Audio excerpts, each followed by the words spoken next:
Kama kawaida, karibu mpenzi mfuatiliaji wa kazi mbalimbali za fasihi.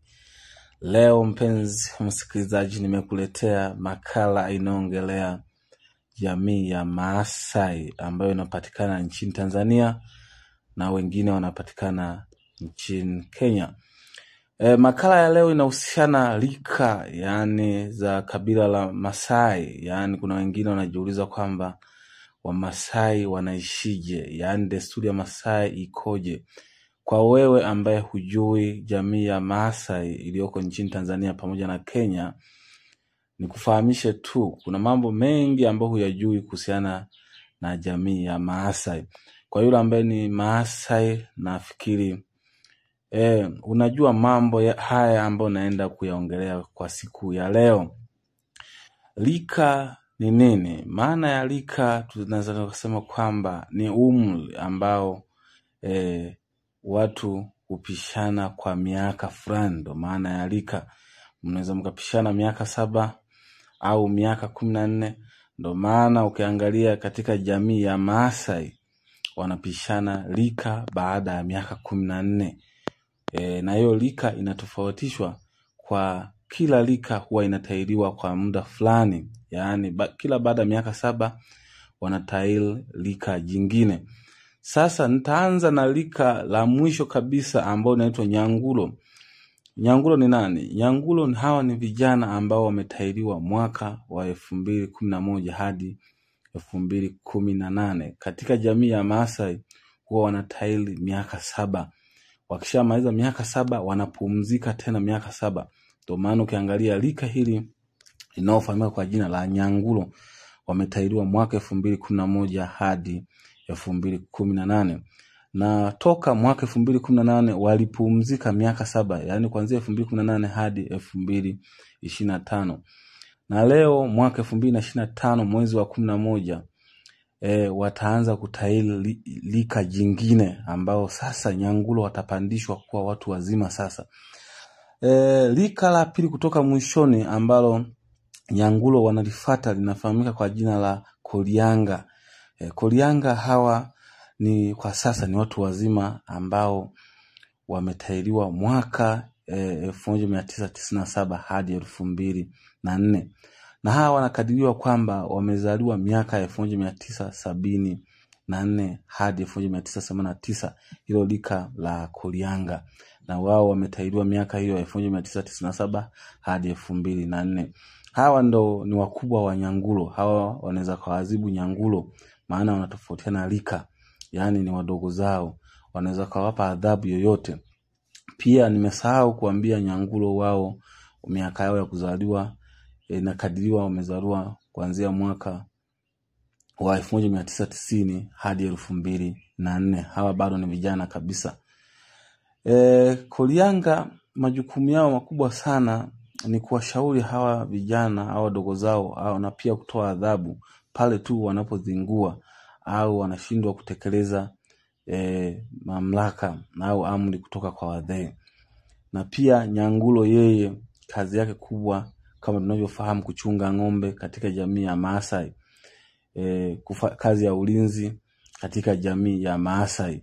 Lakini Kolianga wao hao ni watu wazima, wameshaoa. Pia wao mamlaka yao ni kusimamia mali, yani kukagua mali ambazo zipo katika ndani ya jamii pamoja na kutoa adhabu kwa vijana wanaokiuka maadili, hasa hawa Nyangulo.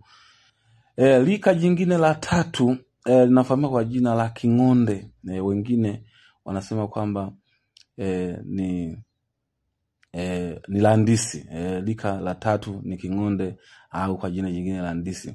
Hawa ni wazee kwa sasa. Wametahiriwa mwaka 1983 hadi mwaka 1990.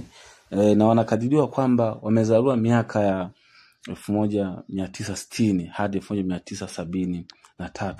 Almost wana miaka 60 na kitu, wengine wana miaka kuanzia 52. Hawa jukumu lao kubwa sana, inasemekana kwamba wao wanakuwa na amri kubwa sana, wanaweza kutoa adhabu kwa Kolianga pamoja na hao Nyangulo. Na pia hawa ni baba zao na kina Nyangulo, yani Landisi wamewazaa kina Nyangulo.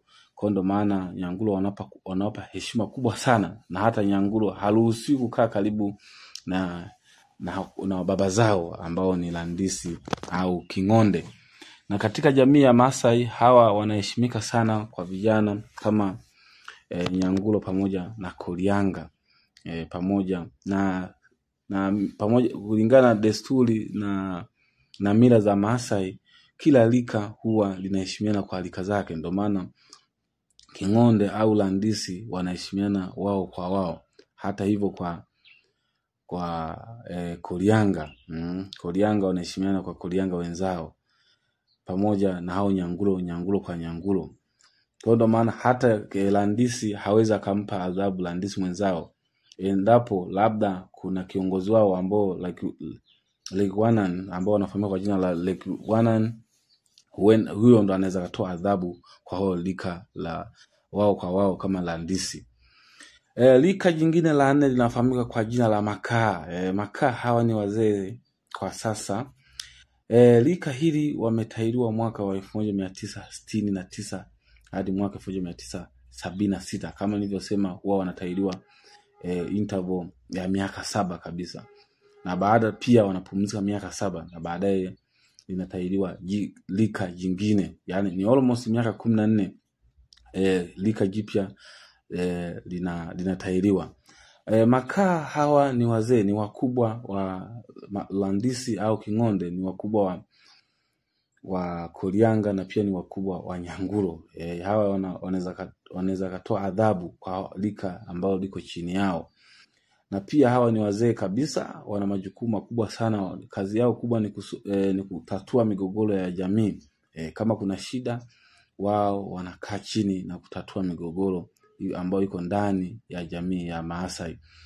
Pia lika hili huwa wanajadili mambo yao wao kama wao Makaa, na hawezi wakakaa chini na Kingonde au Landisi au Kolianga kujadili mambo ya kijamii.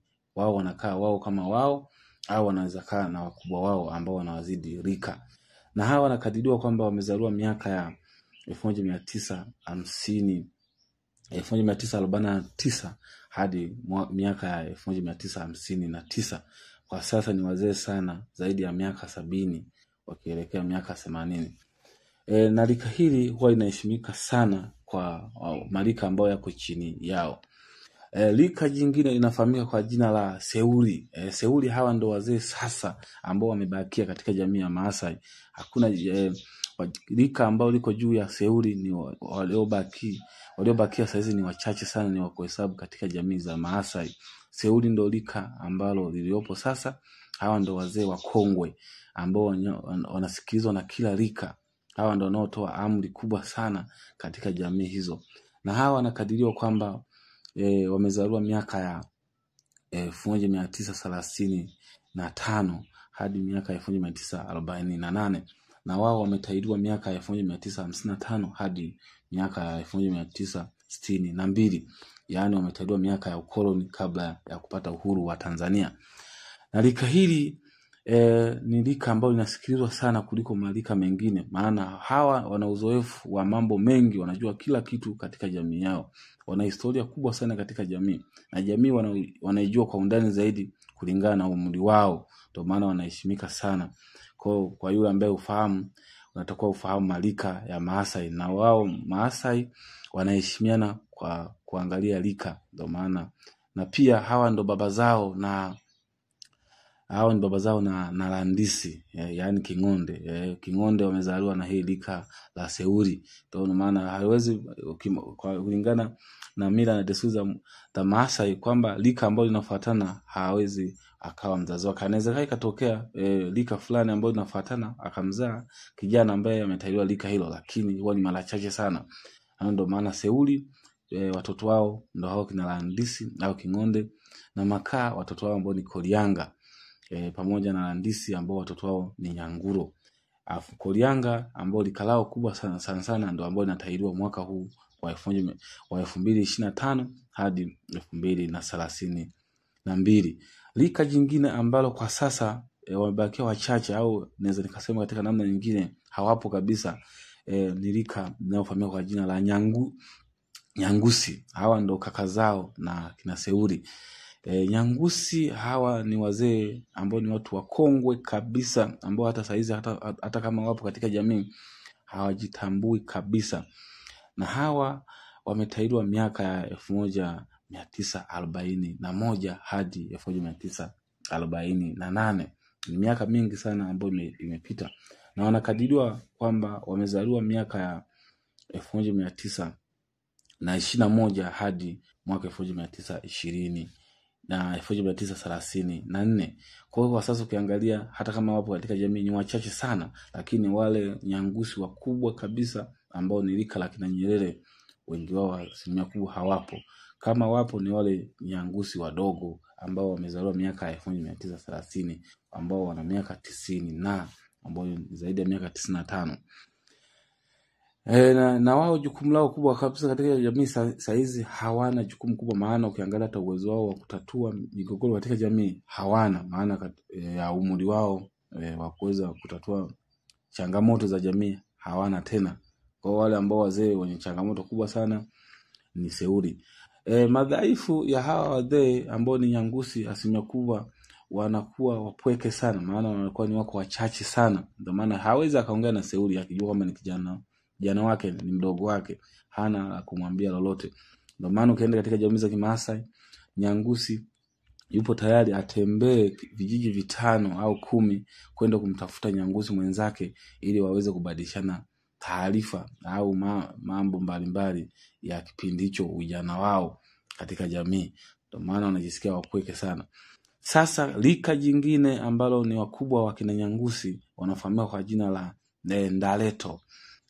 Ndaleto hawa ni lika kubwa sana ambao liko juu ya Nyangusi, na hawa wanakadiriwa kwamba wametahiriwa miaka mingi sana iliyopita. Inasemekana kwamba wametahiriwa miaka ya 1927 hadi 1934. Ni miaka mingi sana ambayo inakadiriwa karibu ya miaka 100 ya kutahiriwa kwao. Na hawa wanakadiriwa kwamba wamezaliwa miaka 1906 hadi miaka 1920. Ni watu wakubwa sana. Kwa sasa hawapo kabisa katika jamii, hata kama wapo ni wachache ambao wanabebwa, hawajielewi na hawajitambui sana. Lika jingine ambalo liko juu ya hawa Ndaleto linafahamika kwa jina la Ndelito. Ndelito ni lika la, au naweza kusema kama ni kaka zao na ni kaka wa Ndaleto. Hawa Ndelito inakadiriwa kwamba wametahiriwa miaka ya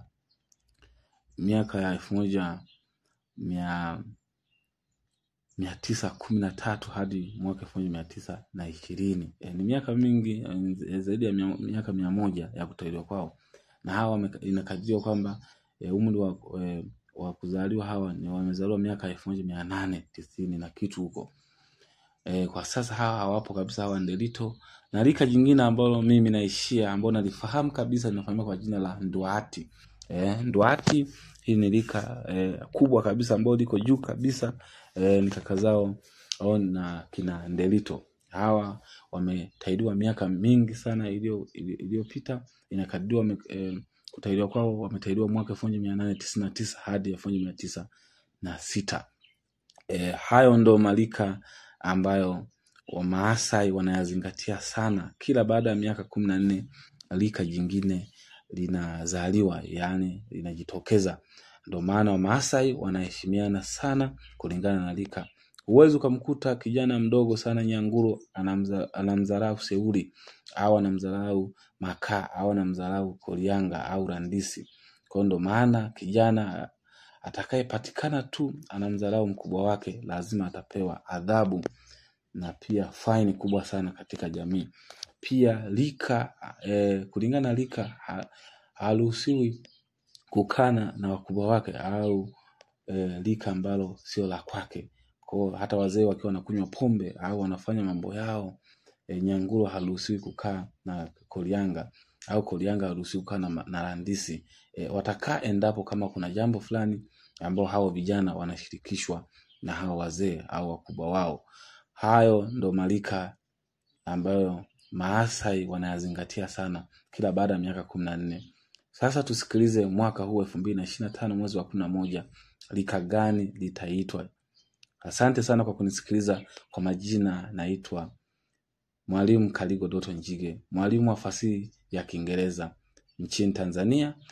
Ndio maana nimekusogezea swala la rika katika jamii ya Maasai kama mwalimu wa fasihi ambayo inazingatia masuala ya mila na desturi za Mwafrika.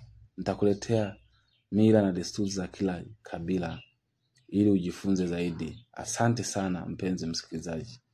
Nashukuru